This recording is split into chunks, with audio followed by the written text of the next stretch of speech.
It always starts the same way, doesn't it? It's not an overwhelming physical desire. It's not a biological need. It's something more subtle, deeper. It's an empty feeling in your chest, a restlessness in the pit of your stomach, a boredom that feels suspiciously like anxiety, and then, like a reflex. Before your conscious mind even gives permission, your body acts. The hand moves. The finger glides across the phone screen. The incognito tab opens. The click. You weren't looking for sex.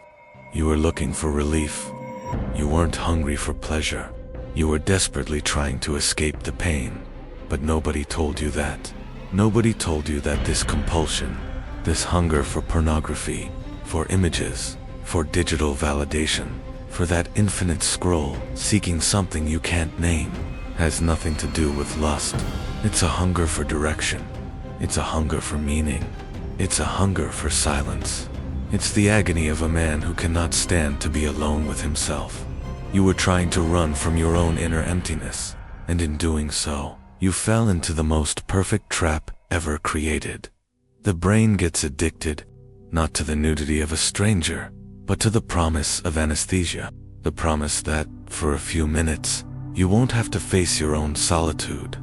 You won't have to face your lack of purpose. You won't have to face the anxiety pulsing underneath everything. You won't have to face the fact that, maybe, you are not in control of your own life. Easy pleasure is just the painkiller. Your meaningless life is the disease. And like any painkiller used chronically, it stops working. The dose of pleasure that numbed you yesterday isn't enough today. You need more. More extreme images, faster videos, more intense stimuli, and with every click, you sink a little deeper. The relief lasts for seconds, but the emptiness it leaves behind, ... That void lasts for hours. A brain fog that sabotages your work, a spiritual exhaustion that keeps you from the gym, a silent shame that makes you incapable of looking a real person in the eye, of creating a real connection. You become a prisoner of yourself, a ghost in your own life, existing from one dopamine peak to the next, while your real potential, the man you know you could be, suffocates to death in silence, under a mountain of cheap pleasures. You've tried to stop. You've told yourself, I'll stop tomorrow, I'll start on Monday. You use willpower. You fight the desire. You treat yourself like a depraved sex addict, but you are fighting the wrong enemy. You don't need more strength to fight pleasure. You need more courage to face your pain. This video is not for the man who wants techniques to stop masturbating. This video is for the man who is tired of running. It's for the man who is sick of being a prisoner of his own impulses. It's for the man who finally understands that the problem isn't the desire, but the void it's trying to fill. Here, we will tear the veil. We will show you why your mind was hijacked, and how the desexualization of your mind, not as repression, but as redirection, is the first and most crucial step to your true strength. We will show you how to stop confusing stimulus with freedom, how to stop confusing pleasure with power, because as long as you keep feeding the part of you that screams for relief, you will never have the silence needed to hear the part of you that whispers your purpose. And that whisper is what you came to this world to hear. If you are ready to stop running and truly begin this inner reconstruction, this is your place. Subscribe to the channel, because what we're exploring next are the practical steps for this change. It all begins in the silence, the moment the work ends. The music stops, and there are no more distractions. It's in that silence that your real self knocks on the door. And what do you feel? Not peace, restlessness. It's what you call boredom, but it's really the first symptom of your lack of purpose. It's your anxiety, the voice whispering that your life is not on the right path. It's your loneliness, not a lack of people, but a lack of connection with yourself. This is the personal confrontation. It's the moment your soul forces you to ask, are you happy? Are you growing? Are you proud of who you are? And these questions are ... painful. They demand work, reflection, change. The human brain hates pain, and is an efficiency-seeking machine. It has found the fastest, cheapest, and most potent escape route ever invented in human history. The digital stimulus, pornography, the infinite reels of bodies, the anonymous chats. They are not pleasure. They are anesthetics. When the pain of boredom or anxiety arises, your body, acting before your consciousness, runs the program you've trained it to run. It seeks the anesthetic. The click is not a choice. It is a conditioned reflex to stop feeling, and it works. For 10-30 seconds, dopamine floods your brain. The restlessness disappears. The boredom is forgotten. The anxiety is silenced. You are no longer in your lonely room. You are in a perfect, immediate fantasy world. But then, the relief passes, and the cycle takes its toll. What happens after the click? The regret, the feeling of emptiness, the brain fog, and most importantly, the original pain. Your boredom, your anxiety, your lack of purpose was not solved. It was just postponed. Worse, now it's back, and it's stronger, because on top of the original pain, you've added a new layer of pain. Shame. The pain of knowing you were weak again. The pain of having betrayed yourself, so now you have more pain than before. And your brain, now more desensitized by the dopamine bomb, needs a stronger dose of the anesthetic to cover this bigger pain. This is the cycle. This is the perfect prison. The escape from pain creates more pain. The cure you're seeking is exactly what is killing you. You are not addicted to nudity. You are addicted to forgetfulness. You are addicted to the possibility of not having to face the mirror. The algorithm knows this. It doesn't sell you sex. It sells you distraction, the exact moment you show neediness. And with every repetition of this cycle, you become less capable of handling real life. Your brain becomes a burnt field, unable to feel pleasure in simple things, and your spirit becomes a fugitive, terrified of the silence. And then, something breaks. It's not a heroic decision. It's not a divine revelation. It's rock bottom. It's the moment the perfect prison you've built becomes unbearable. It's the next morning, when the brain fog is so thick you can't form a coherent thought. It's the empty stare in the mirror, where the man looking back at you is no one you recognize, let alone respect. It's the failure at work, the conversation you can't have, the human connection that has become impossible because you are encapsulated in your own shame. This is the awakening, and the awakening isn't pretty. It's not a sunrise. It is a silent scream. It's the moment the anesthetic, the click, the scroll, the image stops working. The pain you were trying to numb comes back with full force, but now it's accompanied by the pain of the cure itself. The moral hangover becomes more painful than the original anxiety you tried to silence. This is where the path back begins, not with willpower, not with empty promises of never again, but with a brutal act of honesty. The honesty to admit that your escape is no longer relieving you. It is killing you. What you have been calling an addiction is, in fact, a symptom. You are not sick with desire. You are sick with a lack of meaning. The psychiatrist and Holocaust survivor, Viktor Frankl, gave this a name: the existential vacuum. Frankl realized, in the most extreme conditions of human existence, that man's primary driver is not pleasure, as Freud said, nor power, as Adler said. It is the search for meaning. What you feel in the silence of your room is not boredom. It is your existential vacuum knocking at the door. It's your hunger for direction, your hunger for meaning, becoming audible. It is your soul screaming that the life you are living is not enough, and that pain is terrible. So, what did your mind do? It found the most potent painkiller in the world. Pornography, the digital stimulus, is your opium for the pain of a purposeless life. It offers the illusion of fulfillment, the illusion of intensity, the illusion of life, without you ever having to actually live. But now, the painkiller has failed, and you are naked, facing the disease head-on. This is where the second pillar of this awakening comes in: a concept that Carl Jung called the shadow.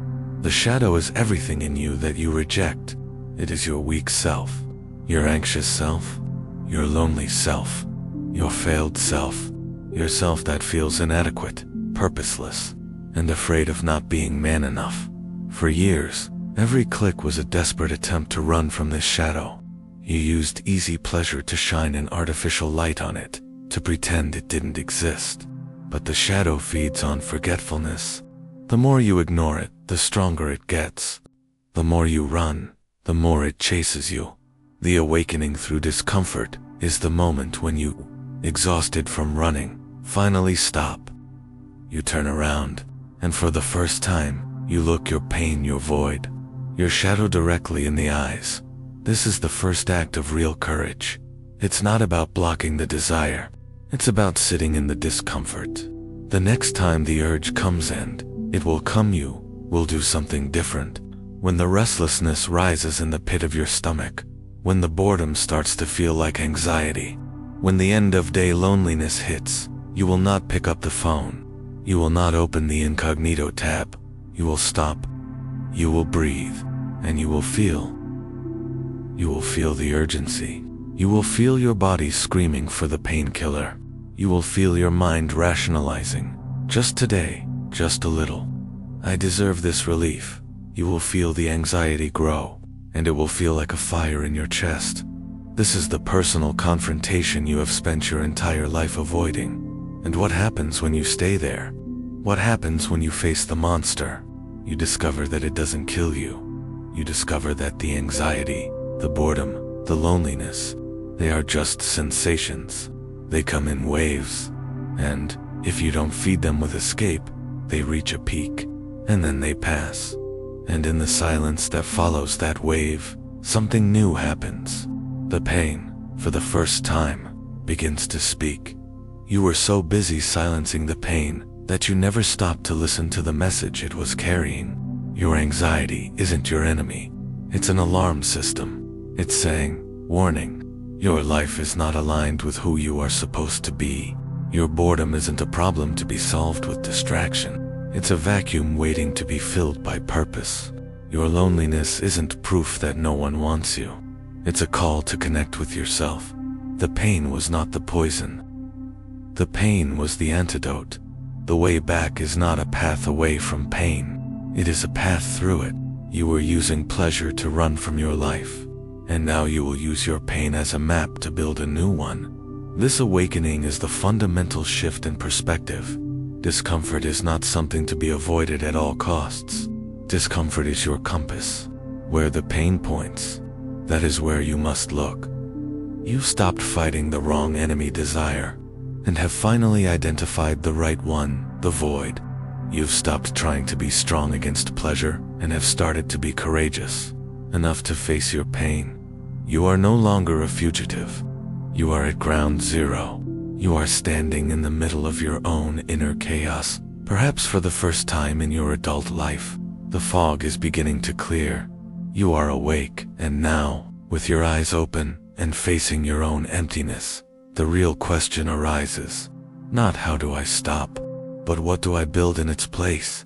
If artificial pleasure filled the void of a meaningless life, the only way to win this battle is not just to stop running. It's to start building a life you no longer need to escape from. A lot of the feelings I've described here are things we don't often put into words. They stay locked in our chests, in silence. As you were listening, what was the one phrase or feeling that echoed most with your own inner battle? Drop it in the comments below. Knowing you're not alone, and this is the first step toward finding the way back. You are awake. The alarm has sounded, the fog has cleared, and you are standing at ground zero, staring at the empty landscape of the life you've been numbing. Now what? The instinctive answer, the answer our culture of quick fixes teaches us, is fight. Use willpower. Set up blockers. Say no 1,000 times. But you've tried that, haven't you? You know that willpower is like a muscle that fatigues. You might win a few battles, but the war against a brain trained by years of conditioning is a war of attrition. You are destined to lose. Nature, Both outside and inside our minds abhors a vacuum. You don't cure an addiction with absence alone. Trying to remove a habit this deeply rooted without putting anything in its place is like ripping out a giant weed and leaving a hole of exposed dirt. At the first opportunity, another weed, perhaps even worse, will grow there. This is where we enter the heart of true change, mental reprogramming. Think of your brain as a map. For years, every time you felt discomfort the trigger, you took the same route, a 6-lane dopamine superhighway, paved with instant gratification that led directly to artificial relief. Your brain isn't evil, it's efficient. It found the fastest path to the promised reward, and it strengthened it with every click. Trying to fight this with willpower is like trying to stop highway traffic by standing in front of the cars. It's futile and exhausting. Mental reprogramming isn't about blocking the old road. It's about building a new one. A more beautiful road that leads to an infinitely more satisfying destination, even if, at first, it's just a narrow, difficult trail through the forest. Your brain, addicted to high-intensity stimuli, is like a burnt field. The simple grass and subtle pleasures of life, a good conversation, a sunset, reading a book no longer nourish it. It has been desensitized. For anything new to grow in this soil, you need potent seeds. You need to replace the cheap, synthetic dopamine of passive consumption with the expensive, real dopamine of an actively lived life. The truth no one tells you is this: the only way to beat artificial desire is to fall in love with a real life. And a real life is built on 3 fundamental pillars of expensive dopamine: effort, connection, and progression. First, effort. Pornography is the pinnacle of passive existence. You are a spectator. You risk nothing. You create nothing. You feel nothing real. You just consume. And this passivity is poison to the masculine soul. Men were not made to watch life from the sidelines. The American president, Theodore Roosevelt, spoke of the man in the arena. He is the one whose face is marred by dust and sweat and blood, who strives valiantly, who errs, who comes short again and again, but who at the best knows in the end the triumph of high achievement, and who at the worst, if he fails, at least fails while daring greatly. Your reprogramming begins when you decide to leave the sidelines and step into your own arena. Asterisk, what does this mean in practice? It means trading consumption for creation. Instead of watching videos, pick up that dusty guitar and learn to play a song, even if it sounds horrible at first. Instead of scrolling the feed, start that project you've been putting off for years. Write, draw, build something with your hands. The effort to overcome a real challenge generates a cascade of well-being. Neurotransmitters that easy pleasure can never replicate. The satisfaction of looking at something and saying, "I made this," is the perfect antidote to the emptiness of infinite consumption. Second, connection. The digital stimulus has trained you to see people, especially women, as one-dimensional objects for your pleasure. It has isolated you behind a screen, promising connection, but delivering only loneliness. The way back is through radical presence. It means putting your phone away when someone is talking to you. It means looking them in the eye. It means having the courage to be vulnerable in a conversation with a friend, to talk about what really matters. Real, human connection releases oxytocin and serotonin, the chemicals of bonding and happiness that create a lasting sense of belonging and well-being. Call an old friend instead of texting. Ask someone out for coffee. Join a club, a team, a volunteer group. Every real interaction, no matter how small, is an act of rebellion against the isolation of the screen. It is you rewiring your humanity. Third, progression. The digital world has addicted you to the instant reward. One click, one pleasure. Real life operates on a different rhythm. It rewards discipline and consistency. Reprogramming requires you to fall in love with the process of progression. Choose a challenge, physical or mental, and commit to it.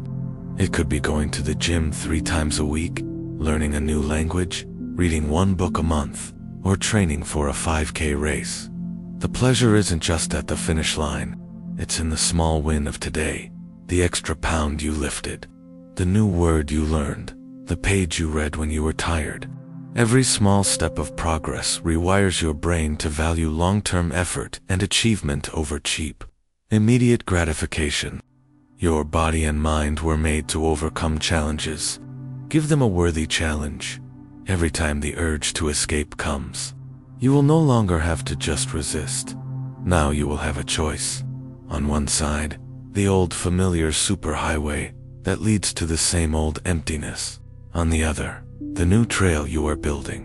The trail of your project, your workout, that difficult conversation. Every time you choose the new trail, you make it a little wider, a little easier to travel. You are, literally, rewriting the map of your brain. You are not just quitting an addiction, you are building a life so full of meaning, purpose, and real challenges that the old escape becomes, day by day, more and more irrelevant and uninteresting. You are trading the empty promise of fantasy for the unshakable satisfaction of reality. Every time you choose the new trail, you make it a little wider, a little easier to travel. If this journey of reconstruction is making sense to you, if you feel like we're on the right track with this conversation, hit the like button as a signal. It's the silent way of saying this message matters and needs to continue. You are not just quitting an addiction. You are building a life, ... You are building a new road, a road paved with effort, connection, and progression. Every day you choose the discomfort of growth over the comfort of escape. You move one more foot forward, but there is a brutal truth we must face. It is nearly impossible to build a new road in the middle of a swamp, with saboteurs screaming in your ear at every step. You can have the greatest willpower in the world, but if your environment is designed to make you fail, you will fail. The environment is stronger than determination. You can't expect to cure an alcohol addiction if you continue to live inside a bar. Likewise, you cannot expect to heal a mind addicted to cheap stimuli if you continue to live in a digital brothel. This is where we enter two of the most practical and powerful pillars of your reconstruction. The first is the outer work, cleaning up your world. The second is the inner work, mastering your world. Let's start on the outside.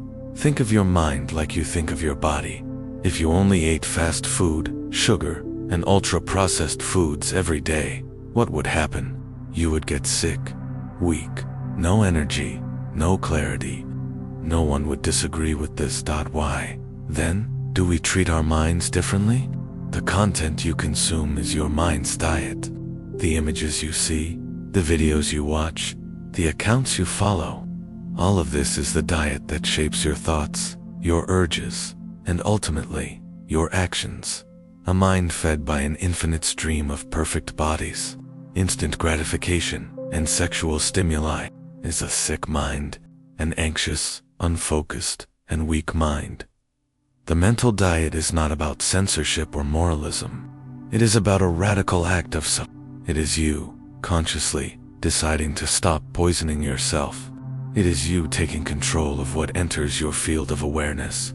It is you creating an environment that supports the man you are striving to become. And this starts now. With practical actions, pick up your phone, not later. Now, while you are listening to me, open your Instagram, your TikTok, whatever platform is your primary trigger, and begin the cleanup. Look at every account you follow, every profile, and ask yourself one single question, with brutal honesty. Does this make me stronger or weaker? The answer is immediate. It's visceral. You know, that model who posts half-naked pictures, that meme account that always slips into cheap sexuality, that influencer whose content leaves you with a feeling of inadequacy and desire. Do not hesitate. Do not rationalize. Just hit the button. Unfollow, block, mute. Every click is not an act of deprivation. It is an act of liberation. With every account you remove, you are taking one more brick out of your prison wall. You are clearing your soil so something new can grow. Now, the The second practical step: you must re-educate your jailer, the algorithm. The algorithm is not your enemy. It is a mirror. It just shows you more of what you show interest in. For years, you trained it to be your dealer of cheap dopamine. Now, you will train it to be your ally in reconstruction. Start saying no when YouTube recommends a video with a suggestive thumbnail. Click the 3 dots and select "Not interested" or "Don't recommend channel." Do the same on Instagram and TikTok. You are actively teaching it what you no longer want to be. At the same time, start saying yes to the new you. Actively search for content that nourishes your new life. Guitar tutorials, videos about your new hobby, channels on self-development, philosophy, finance, fitness. With every search, every like on a positive video, you are showing the algorithm the map of your new road. Soon enough, it will stop offering you poison and will start offering you tools. The third practical step of the mental diet is to create friction. Your addiction thrives on ease. One click, one relief. You must make the path to the old road more difficult. Remove social media apps from your home screen. Put them in a folder on the last page of your phone. Disable all notifications, all of them. That little red dot is a siren for your addicted mind. Silence the siren.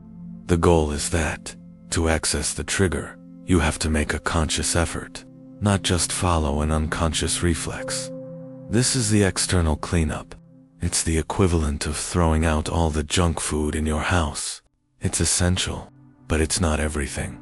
Because even in the cleanest environment, the urge will still arise from within you. And this is where we enter the power of silence, the true arena of personal mastery. After cleaning your environment, you will notice something terrifying: the silence. Without the constant distractions, you will begin to hear the noise of your own mind. And it is in this silence that the urge manifests most strongly. The restlessness, the anxiety, that mental itch that screams for relief.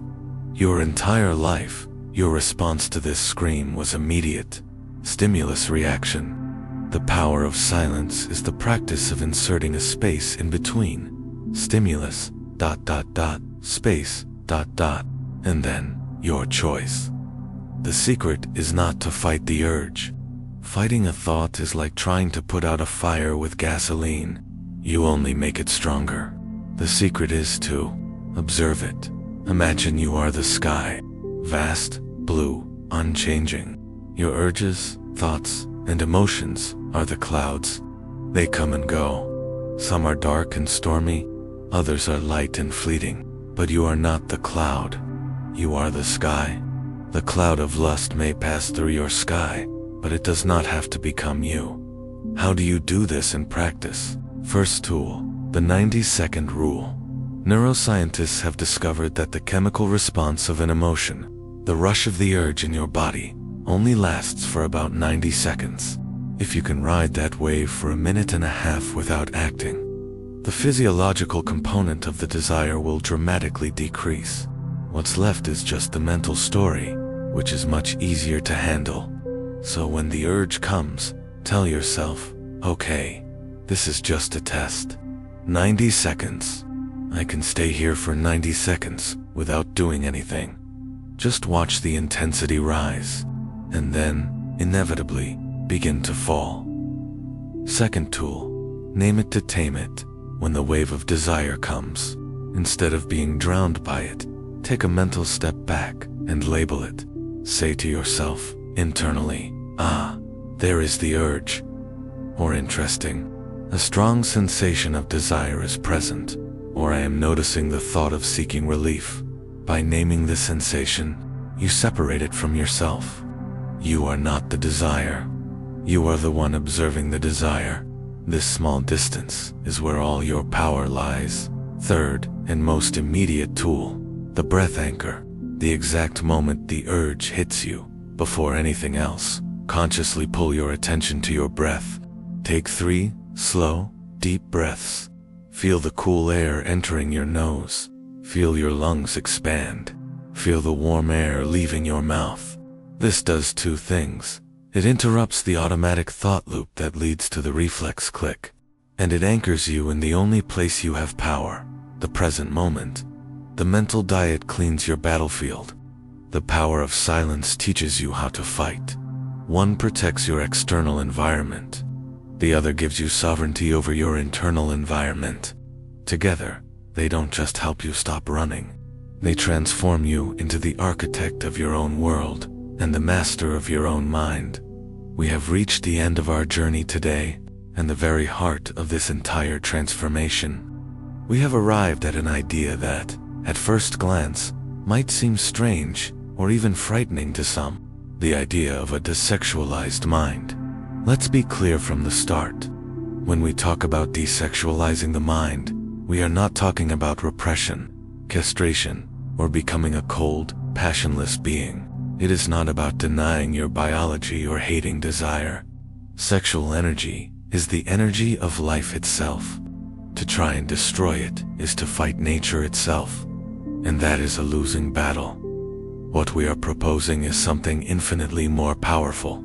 It is a redirection. Imagine that your vital energy, your creative force, is a powerful river. For years, perhaps decades, this river has been diverted from its natural course. It was channeled into an artificial swamp, a place of stagnant water, of still and illusory pleasure.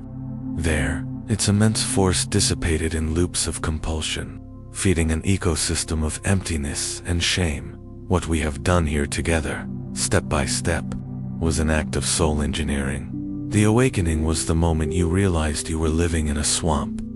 Mental reprogramming was the act of drawing the map for the river's new course, a course that crosses the mountains of effort and the valleys of real connection. The mental diet was the manual labor of removing the barriers, the rocks and debris that blocked the river from flowing down the new path. And the power of silence was your new ability to navigate the internal currents, to be the master of your own flow, instead of being carried away by the currents of compulsion. And what happens when the river finally returns to its original bed? It becomes a force of nature. It carves valleys, nourishes forests, generates power. It doesn't stop being a river. On the contrary, it becomes more of a river than ever before. That is the desexualized mind. It is your vital energy, once hijacked by fantasy, being returned to its original purpose, to live, create, connect, and build in the real world. In practice, this changes how you see the world. The constant noise of sexualization in your mind begins to diminish, and in this new silence, your senses awaken. You begin to see colors more vividly. You begin to taste the real flavor of food. You begin to hear the music behind the notes in a song. You begin to look at a woman, and instead of seeing a collection of parts or an object of desire, you can see her wholeness, the light in her eyes, the story in her smile, the soul behind the form. The desire might still be there, but it is no longer the primary filter through which you see the world. It becomes just one color on the infinite palette of human experience. Not the only color. This is the love for the real. It is the rediscovery of the profound beauty that exists in the imperfection of the world. It is understanding that a real conversation, with its pauses and vulnerabilities, is infinitely more nourishing than any programmed fantasy. It is feeling that the sweat and pain of a workout in the gym leaves you more alive than any synthetic dopamine peak. And that is true strength. A man's strength is not in the amount of stimuli he can consume. It is in the quality of his attention. A hypersexualized mind is a fragmented, scattered, reactive mind. A mind that has reclaimed its sovereignty is a focused mind, a laser. Its energy is no longer wasted. It is channeled into his work, into his relationships, into his mission. You stop being a slave to your appetite and become the master of your intention. This is the mature, integrated masculinity that the world needs. The masculinity that builds, protects, and loves the real. This journey is not easy, but it is the most rewarding a man can undertake, and it is a journey that does not need to be walked alone. For that, I want to thank you. To thank you profoundly for your courage and for your attention in staying until the end of this video. If this conversation resonated with you, if you feel the call to this inner alchemy, I invite you to subscribe to the Neuro Alchemy channel and turn on notifications. Here, we do not seek perfection, but awareness. We want to create a community of men who are not afraid to look within and do the necessary work. And as a first step to joining this community, use the comment space below. Write "I choose the real" as a commitment to yourself. Or, if you prefer, share what the main idea from this video was that impacted you the most. Your voice is important, and your journey can inspire others. Thank you again for your presence. We'll see you in the next video.